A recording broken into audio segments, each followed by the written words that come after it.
Welcome to Adulting on the Spectrum. I am Andrew Komarow, an autistic certified financial planner. I co-run Adulting on the Spectrum with my host, Eileen Lamb. Hey, Eileen.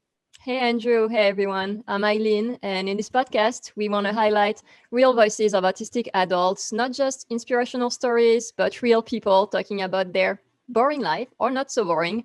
Basically, we want to give a voice to people like us. And today, our guest is Vanessa Castañeda Gill. I hope I pronounced that right. It was perfect. And Vanessa's mission is to unite her passions for art and stories in innovative ways that help people. Learning from her experiences growing up on the autism spectrum, she founded Social Cipher, a social emotional learning platform that connects neurodivergent youth and their advocates, counselors, teachers, mental health professionals, in an immersive virtual world. Their empowering game-based approach helps autistic youth fail safely for social emotional success beyond the screen. Her 40% neurodivergent team recently released their game series, Ava, a space pirate adventure that explores social challenges through the eyes of an autistic protagonist. Hi, Vanessa. Hello. How are y'all? I'm excited to be here. Thank you for being here, Vanessa. We want to make sure we talk to you the right way, we refer to you the right way. So we always ask our guests how they like to identify. And by that, I mean pronouns and also autistic identity. So like person with autism or autistic person on the spectrum. Sure. So yeah, pronouns are she, her, hers. And then for autistic identity, autistic is good. What led you to getting diagnosed with autism? When were you diagnosed? And also, how has your identity as an autistic person changed over time? Sure. So I was diagnosed when I was 14. That was, after my parents divorced. It took a while to sort of get there, but there were a lot of signs. And unlike a lot of people who, have been kind of relieved once they get a diagnosis, they feel like, things make sense. For me, I was 14. I felt like I was just a broken person and I succumbed to a lot of the stereotypes. I felt that I couldn't connect with people. I thought that I just wasn't capable of it. So I tried to shut it down and just not do that. And that resulted in some pretty harmful mental health issues. And so that was really difficult. And that was my perception of autism. I was like, I'm a cold and calculating robot that cannot be fixed and I am broken. And of course, that was not the case. So once I actually started learning about myself and the way I interacted with people through the stories in movies, music, and games. And it was through those kind of things that I realized that, I'm not actually a broken person. I just learn very differently and I'm neurodivergent. And I, went to college, became a neuroscience researcher and put personal experience together with research experience and started Social Cipher. I would say over time, the way I've seen my autism has really changed. So even though I had created Social Cipher and I was in a place where I was like, yeah, I'm going to help other people like me so they don't have to go through what I went through, I still had a pretty negative view of my past self. And I just thought, my 14-year-old self was so, annoying and emotionless and careless and selfish. And all that wasn't true. I was just, someone that was a different learner that was doing the best with what she had and was going through a lot. And I originally, through the game and through everything with Ava, I was like, yeah, I'm going to try to fix my past self so that no one has to go through this. But learned, after talking to a bunch of other autistic people that wasn't actually the case. It's about having compassion for your past self and coming to terms with your autistic identity and its strengths and weaknesses and working with it and embracing it overall. I know that you found comfort in games. That's something you talked about. And you are the CEO and co-founder of Social Cipher too. What is Social Cipher and who is your platform for and how can people be a part of it? Do you want to tell us more about that? For sure. So Social Cipher, we're a game-based social emotional learning platform that works with neurodivergent youth and the professionals who work with them. And basically, in plain terms, we make space pirate adventure games for these youth that weave in social emotional competencies and help people embrace their identities to just kind of live better lives and feel more confident about themselves. And we have, along with our game series, which features an autistic protagonist, we have curriculum, and then we have an entire remote streaming and tracking platform that goes on with it. And we sell that to counselors, therapists, other mental health professionals in schools. How can someone be a part of it? Like if I want to be a part of it, how do I do that? For sure. So you can always head to our website, which is socialciphergame.com. And you can follow us on Twitter at Social Cipher, or you can follow me on Twitter as BonSolo42 because I'm a huge Star Wars fan. And you can also buy our game or schedule a demo if you're a teacher, counselor, mental health professional on our website. And one thing, and actually, so we do some work, and we actually did it and played through the game, and just like the really interesting feedback was, and I had someone who works for me and does a lot of the coaching, the support, on my team, and he went through it and he's like, it's different, and I'm like, in what way? And then when I told him that it was designed by autistic neurodivergent people, he's like, well, that explains it. He had like never done something like this that was not just designed for, but designed by. And full disclosure, I have not played it. But I mean, I just thought that was such interesting feedback. He's like, it's different. And then he couldn't figure out why, not good or bad. But then when I explained it to him, so how is having like a neurodivergent like team impacted the game versus other ones out there? And again, in a positive way, it was designed for the people that it's serving, which is how it should be. Mm-hmm. Yeah, exactly. I think that, having a neurodivergent team, like for me, representation is more than just, having representation with a character or a couple of characters in the product. You have to have that representation in the people that are making it as well, because that's really where that full circle kind of impact happens. So I think that having neurodivergent people on the team has really been different for people. We also co-develop with hundreds of neurodivergent youth, autistic adults, professionals in the neurodiversity community, and we playtest with hundreds of people. And we take everyone's feedback in, and we take it seriously as a team. And I think that's why we have a lot of nuance in our characters. They're not something that's just meant to like adhere to a framework and teach the things. It's like, no, we don't only want to do this. We want to show that people are represented here. We want to inspire people, and we want to be able to, educate them and teach them at the same time.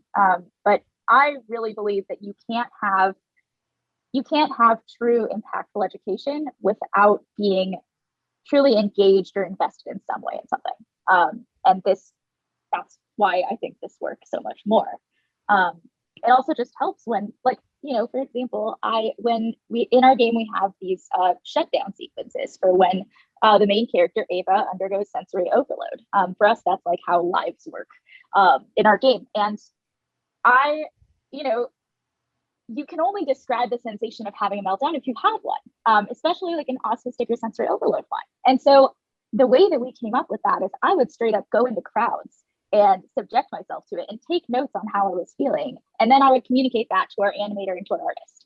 And that's only stuff that you can get from other autistic folks. And I knew that we were successful when we had young people that were looking at this on screen. They're like, oh my gosh, that is exactly how I feel. That's exactly what I do. And no matter how much, reading or studying you do, nothing can beat that lived experience. And I truly believe that. I think it's true that no one can explain what it's like to have a meltdown, for instance, better than an autistic person. I know that there is a lot of overlap between like autism and other conditions that can cause someone to feel like uncomfortable in a crowd or with lights and sounds. But when you're autistic, it's just another level. And I just don't think it's the same thing. And who else can know better than an autistic person? So I guess that's one of the reasons why you think it's important to have neurodiverse people in your company. Is there anything you would like people to know about neurodivergent people? That's a broad question, but yeah. No, I mean, I would say that I would really want people to understand that neurodivergent folks aren't broken. We have a different way of learning. And with the right support and accommodations by listening to us, that's the way that you can help them thrive and, reach their best potential. And also that, we're, especially as adults, like we're fully, like we are adults as well, and, deserve to be spoken to and regarded that way. Just because we, have this condition doesn't mean that, we're in any way less.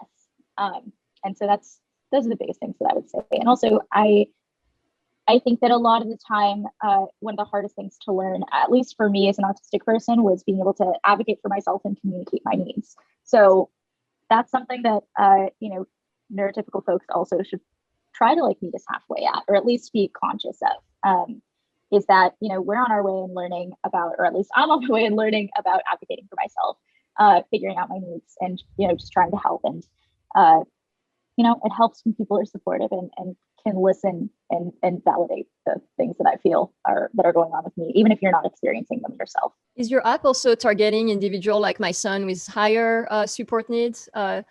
Is that accessible to them, or is it for people who are higher functioning? Don't kill me, Andrew.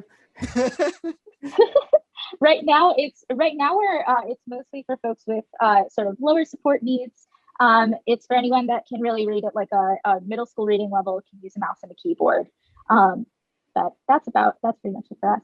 But that's a lot of what we're working on, is trying to really get around the spectrum, trying to help as many folks on the spectrum as possible. But this is where we're starting.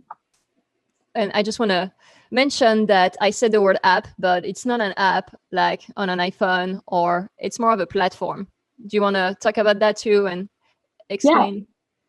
Yeah, totally. And thanks for flagging that. So essentially our game series comes out in different episodes. We're a web-based game, and then we have a web application for streaming and tracking with social emotional goals.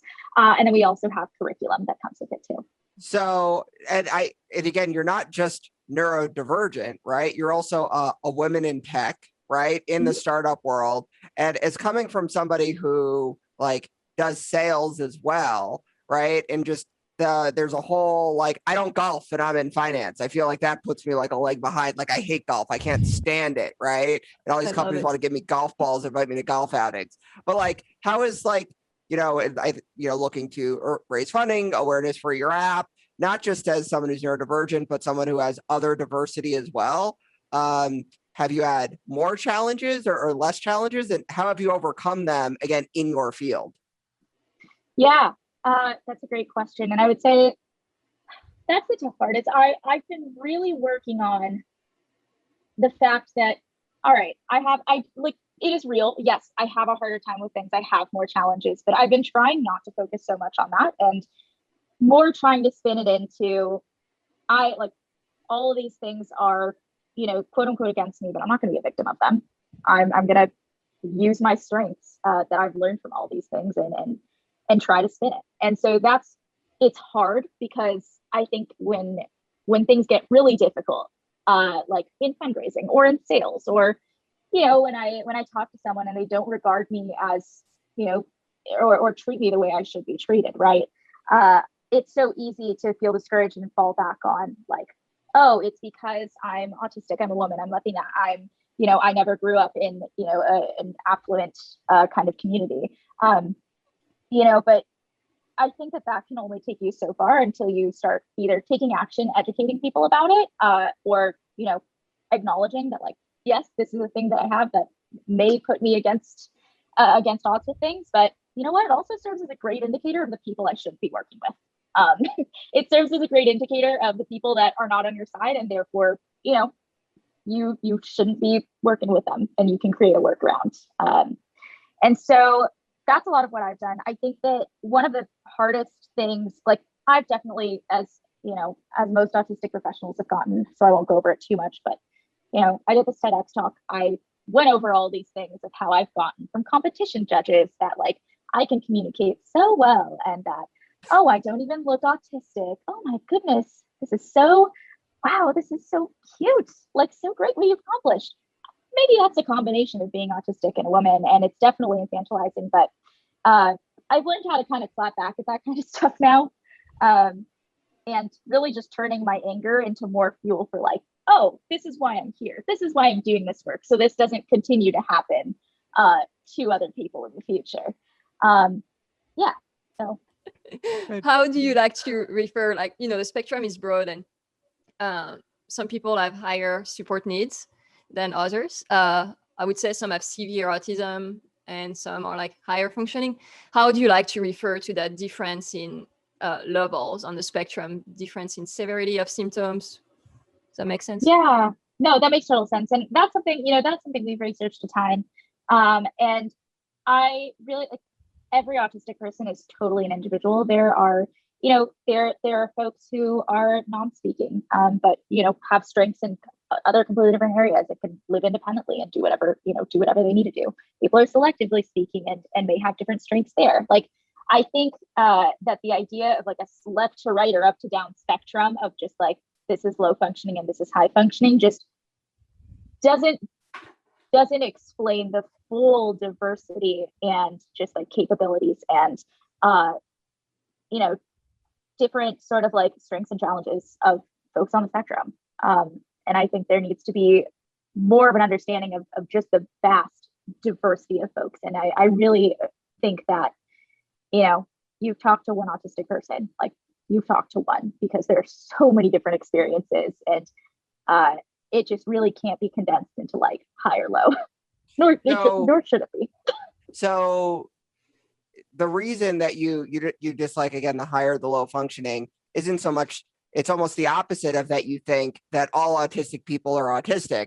It's the fact that you think that, that's not enough descriptor. We even need even more like better ways to describe someone, or so everyone is just so unique. Not that, everyone's autistic is the same and therefore we should get rid of functional labels, but almost the opposite, that everyone with being autistic is just so different, right? And there's so many different levels of support, and basically, describe the person, and saying a functioning level is not really describing anyone.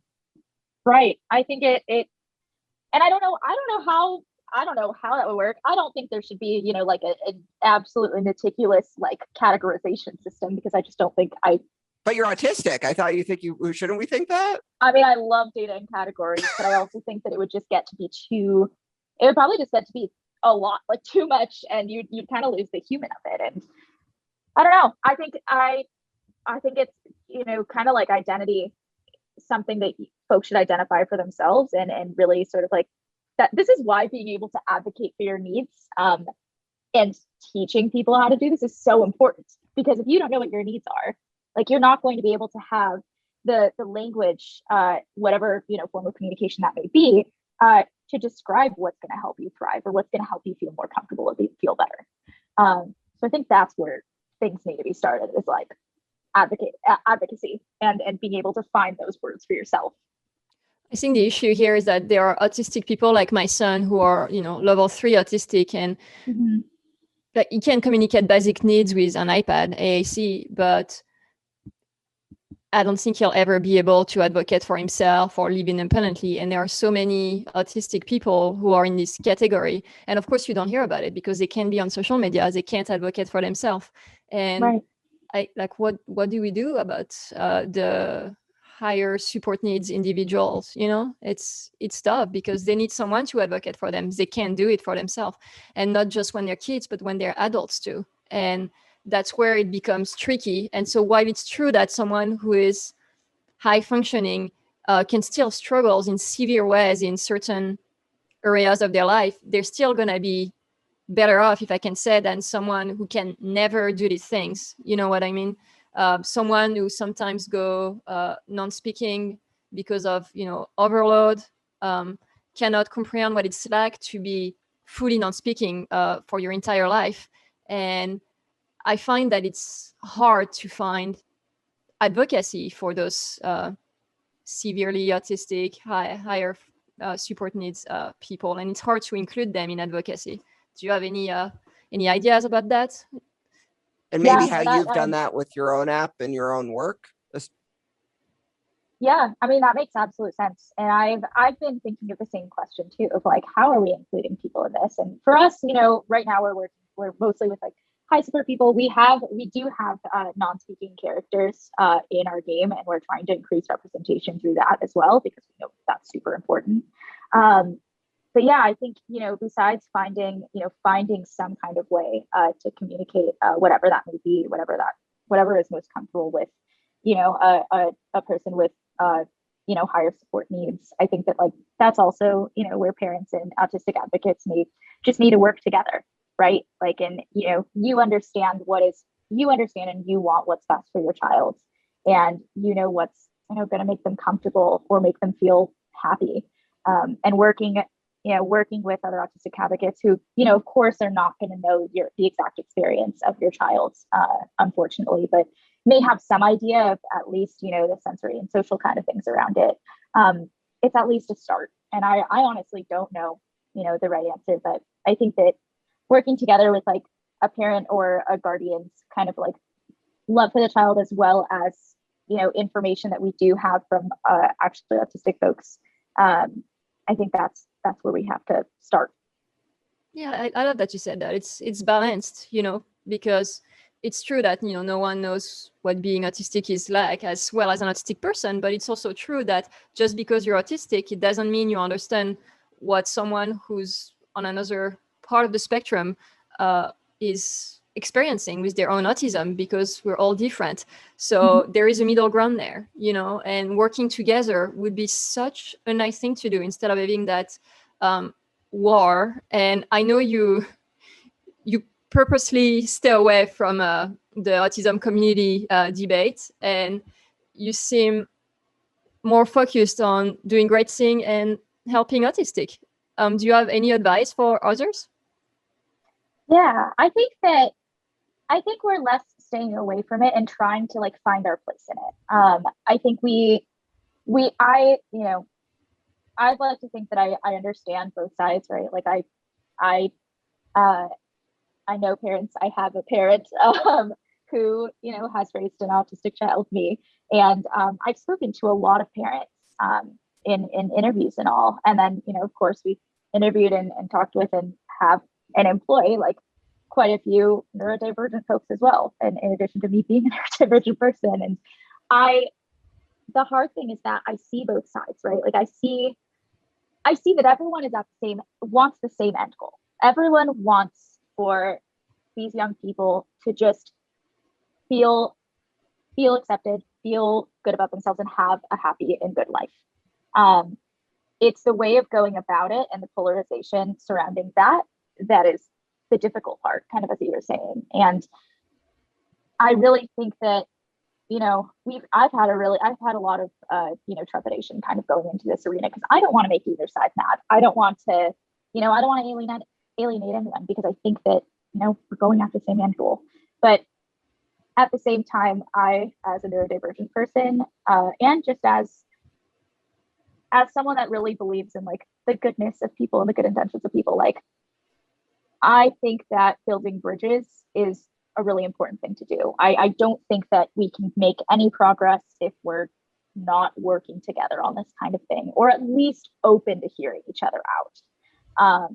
And so, there are certain times where like a parent will say something or someone will say something that originally would make me really angry, and I'd be like, they have no idea what we're going through. And that might be true. They don't totally know what we're going through, but they have good intentions, and they do want this.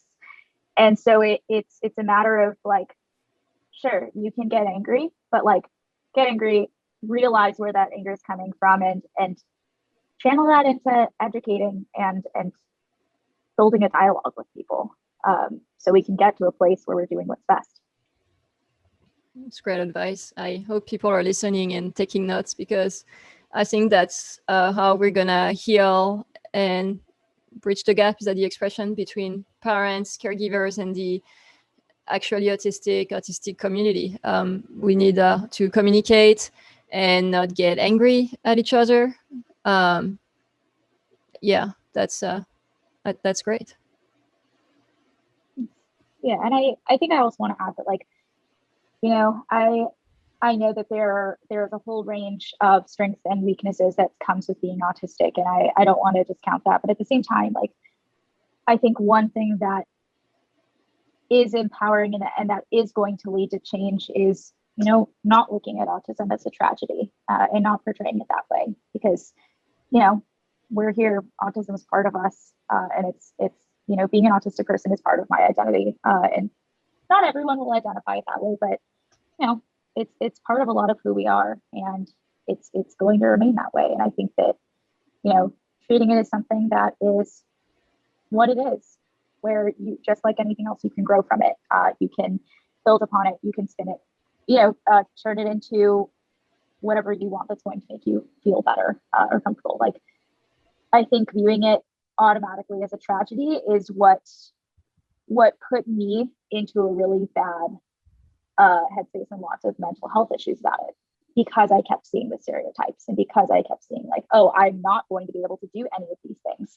Like, predetermining whether or not we're going to be able to do things before, like, you know, we can have a chance at it ourselves is something that I think we have to eliminate, because yeah.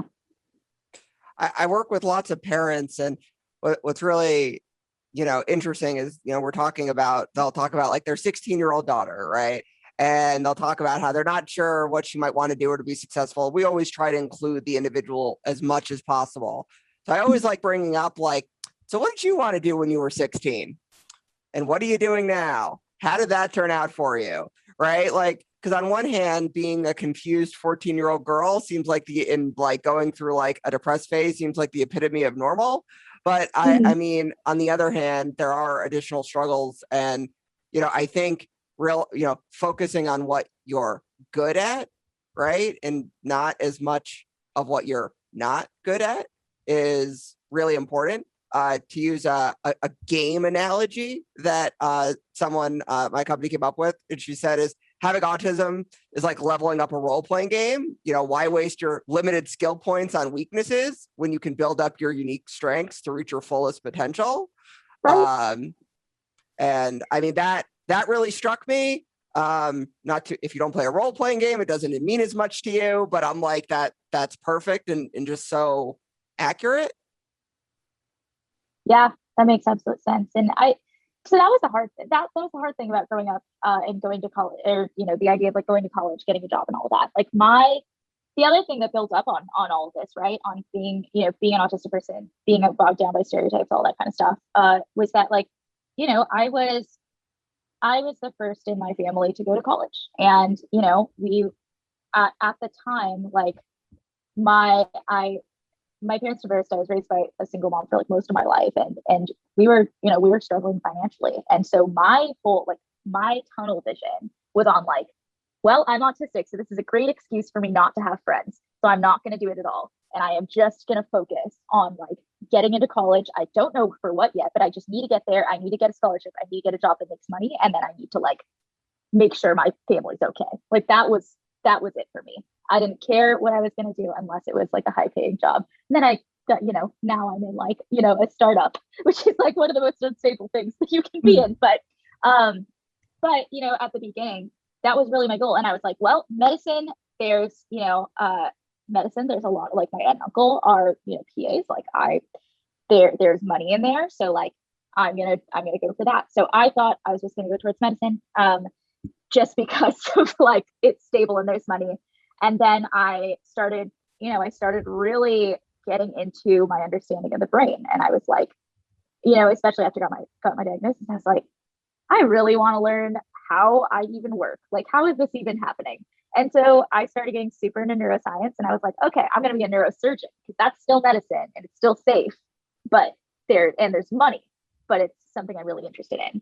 And then I took organic chemistry, and I realized that medicine was not for me. Also realized that I hate the sight of blood. So also just not going to work out. So then I pivoted and I was like, okay, I'm going to be a neuroscientist. And that's when I had started working in a neuroscience lab, really luckily, before my freshman year of college. So I have an amazing PI. And and, you know, I got published and I was like, okay, this is the path we're going on. PhD, here I come. And then I came up with Social Cipher.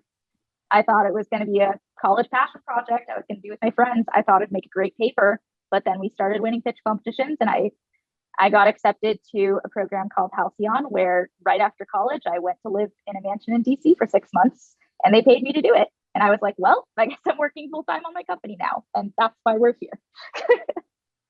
So one thing is I find that, you know, especially neurodivergent folks are well suited to be entrepreneurs. At the same time, we're horrible to be entrepreneurs. Like, yes. You get exactly what I'm saying. I don't have to explain it. Thank you. Yes. But you've taken it like a step further, not just like a small business, but like when I'm working with you, I say, like, just, how do you help other entrepreneurs who want to get to where you are? And I like to tell a lot of, like, you can be successful without raising money and funds and having an app. I mean, platform or an app if that's what they're thinking. But like, what advice can you give to others who are saying, struggling to do that? And I guess the thought that comes to my mind is I find we get way too lost in the details a lot of times, which could be an amazing strength. But I find a lot of times with business, you just need to get started, right? We were talking just before we started recording, right, about how nothing turns out how we expect it to be, especially when you're an entrepreneur. So, sometimes you just have to see what happens. What advice would you have to give? Yeah, so I'm autistic and I have ADHD. So the whole getting started thing is like, something I'm still trying to figure out. I mean, of course, I've gotten started with the business, but there are, right after you get started with the thing, there are millions of other things that build onto it, of like other things that you have to get started with.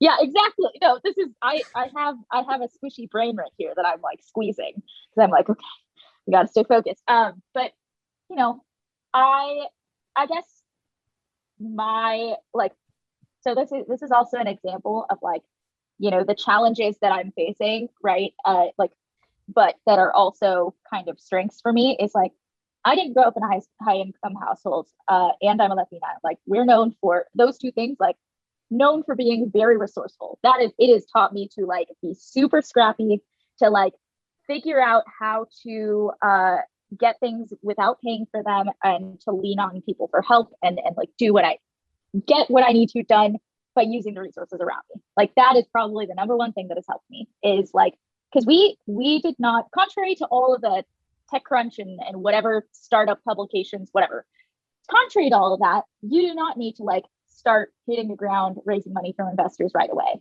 You shouldn't, actually. You should bootstrap and do your research, which we're great at. Like, we're great at research. We're great at searching databases. Do that as much as possible. For the first 2 years of our venture, we only were raising, like, we were completely running off of money from pitch competitions, crowdfunding campaign that we did, and grants. That was it. And just now, I am started like 3.5 years in, I am now actually raising money. But before then, that's all it's been. And there are so many resources out there. There's accelerators and incubators and fellowship programs. And like, you can do, it is literally just like Google search for funding opportunities for startups, for women, for neurodivergent people, for people of color, like all of these things. Use what you've got and like Google search it. I also think that if you want to do a startup, like, know that it's weird, because what helped me like keep up with the startup was that I thought at the beginning that this was just going to be a passion project or a paper. But it's turned out to be my life for like the past, almost 4 years now. And I think it actually helped to not know that. Like, I think it actually helped to be like, all right, this is just going to be the first step. Whatever happens from it happens. But like, at least I'm not going to regret not starting this ever. And I think that's what happens, is like the essence of getting started with something, especially when you're like me and have autism and ADHD, is that you get more scared of not doing the thing than doing the thing itself. And I think for me, I was just continuously like, I don't want to be like not 80. I wouldn't be at a bar at 80. I don't know. Maybe I would. I don't want to be like 75 at a bar, or like at a like my grandchild's wedding or whatever, and be like, yeah, I almost tried to start this company.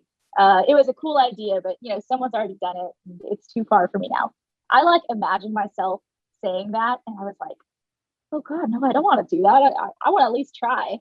And so that's kind of how I got started. And I think you can like pull the card and just be like, but I'm autistic and I'm this and I'm that, and nobody's going to take me seriously. Or like, people like me don't do this kind of thing. Like, find role models, man. I'm out here. Andrew's out here. Like, we're all out here. Like, there are people out here that are neurodivergent that are starting businesses. There are people like me that are out here doing startups. And you're not alone. And you just you just got to search for us. Like if you're thinking of starting startup and you're autistic like me, reach out to me. I will help you out, because I know I'm probably one of the few like autistic women in a startup, but like we're out here and we're so down to talk to you. Yeah. That was beautiful. That was the perfect way to wrap this up. You know, I always say, because I'm very stubborn too when it comes to fulfilling my dreams and the ideas in my head. As someone who chats with Eileen frequently, I will say she's very stubborn about everything, but continue. Yeah, my husband would agree. But that's also a good thing, you know, because I never give up. And when people ask me like, how do you do it? I'm like, well, we're going to tell me no like 30 times and I'm just going to keep going. You know, that's what happened with my book. And I think that that's how you do it. You never give up, basically. And you touched on that, and that was beautifully said. And like Mark Twain said, the secret of getting ahead is getting started. Most definitely. So we are going to ask you some quick fire questions. Ooh, okay. It's just like you tell us the first thing that comes to your head. No pressure. If it's the second thing, that's fine too. Sure. What is the best piece of advice you've ever been given? Ask for help. What do you like to do to relax? Meditate and watch obscure YouTube videos on movie analysis. Well, I thought you were gonna say games. And games. I do those too. I just love like analysis of like little scenes and stuff like that. What's your favorite food? Cheesecake. What's your favorite film, movie, TV show? Between Silence of the Lambs and The Matrix. Depends on what mood I'm in. Jar Jar Binks. Andrew, put Is that in. A question? What's No. that, Andrew? No. That was a question. No. What does that mean? The answer is no. What does that mean, Andrew? I'm never gonna trust you again. I always throw in like one question, like as the podcast is happening, because we edit a Google Doc for Eileen to read. And Exactly.